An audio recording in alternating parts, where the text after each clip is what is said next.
박동욱 현대건설 사장은 2020년 기대하고 있는 해외 사업이 많습니다. 현대건설은 상반기에만 신규 수주를 4조 원 이상 쌓을 것으로 기대되는데요. 사우디아라비아의 국영석유 기업 아람코 상장에 따른 중동 투자 활성화, 정부의 신남방 정책에 따른 동남아시아 진출 강화 등도 현대건설 해외 사업의 호재로 꼽힙니다. 현대건설은 중동 시장에서 사업 수행 경험이 풍부한 데다 아세안 대부분 지역의 진출에 있어 수혜를 볼 것으로 전망됩니다. 박동욱 사장은 2019년 그레이트 컴퍼니 현대건설을 내걸고 국내외에서 공격적 수주 활동을 펼쳤습니다. 2019년 국내 건설사들이 전체 해외 수주가 줄어든 점까지 고려하면 현대건설의 성과는 더욱 두드러집니다. 박동욱 사장은 재무 전문가로서 신규 수주 확대뿐 아니라 해외 사업 원가율 개선을 통한 리스크 관리 능력도 보여줘야 합니다. 2019년 현대건설 실적의 걸림돌이었던 해외 사업 원가율을 100% 이상에서 98% 수준으로 개선했습니다. 하지만 자회사 현대엔지니어링과 비교할 때 더욱 낮출 필요가 있습니다. 현대건설은 2020년 도시정비 사업에서 수주왕 자리를 지킬 수 있을까요? 박 사장이 취임한 2018년 1월 현대건설은 서울 반포주공 1단지 1, 2, 4주구 재건축 사업의 여파로 진통을 겪고 있었는데요. 현대건설은 2017년 말 서울 강남권에서 진행되는 정비사업 수주전을 잠정적으로 중단하기도 했습니다. 파격적 조건을 내세워 수주에 성공하기는 했지만 치열한 수주 경쟁에 따른 출혈도 상당했다고 전해집니다.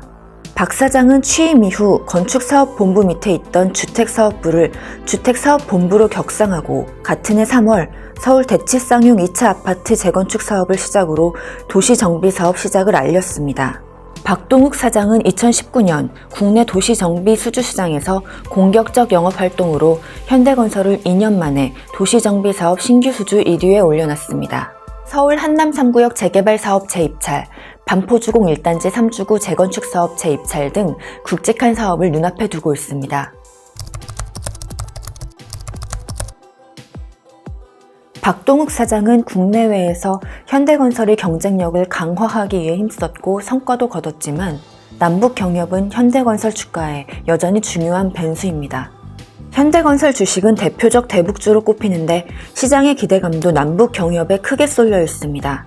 현대건설 주가는 2018년 4월 말 문재인 대통령과 김정은 북한 국무위원장의 1차 남북 정상회담 전후로 오르기 시작했는데요. 같은 해 5월 28일에는 2차 남북 정상회담 영향으로 주가가 79,100원까지 오르며 상한가를 치기도 했습니다.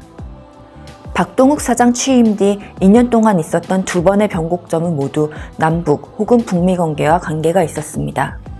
2018년 1, 2차 남북 정상회담 이후 주가는 4만원에서 5만원 선을 보이다 2019년 2월 6만 5천원까지 올라갔는데요.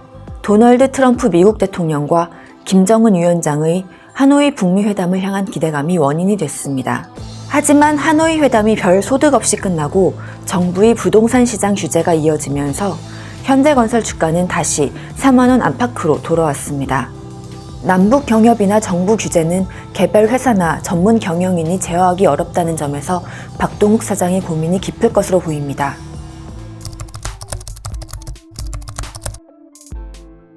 박동욱 사장은 1988년 현대건설에서 사회생활을 시작해 1999년 현대자동차로 옮겨 재무 업무를 담당하다 2011년 다시 현대건설로 돌아온 현대맨입니다. 2018년 취임 첫 해에는 뚜렷한 성과가 없었지만 2019년에는 그레이트 컴퍼니 현대건설을 내걸고 건설 명가 재건을 위해 공격적으로 사업을 확장했습니다. 대표 아파트 브랜드 힐스테이트를 재단장해 국내 주택사업 경쟁력을 강화했습니다. 해외 수주도 5년 만에 1위를 탈환했습니다. 2019년 초 목표했던 영업이익 1조 원 달성은 이루지 못했지만 영업이익을 2018년 8,400억 원에서 2019년 8,980억 원으로 늘린 것으로 추정됩니다. 다만 2019년 정부 규제에 따른 주택시장 전반적 침체의 영향을 받아 분양 실적이 2018년보다 하락한 것은 아쉬운 점으로 꼽힙니다. 박동욱 사장이 현대건설에 복귀한 2011년은 현대자동차가 현대건설을 인수한 해였습니다.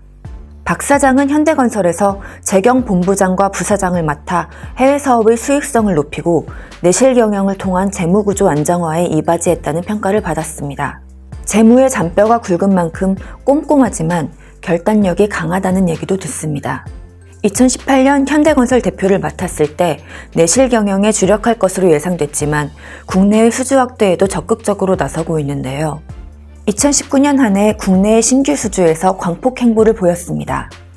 2018년 말 현대건설에 복귀한 해외통 정진행 부회장과 시너지를 냈다는 분석도 있습니다. 정진행 부회장은 해외 사업과 현대차 글로벌 비즈니스 센터 사업 등을 통해 박 사장이 추진하는 그레이트 컴퍼니 현대건설 구축에 든든한 뒷받침이 될 것으로 보입니다. 박동욱 사장은 2020년에도 국내외에서 현대건설 위상 확대에 바쁜 시간을 보낼 것으로 예상됩니다.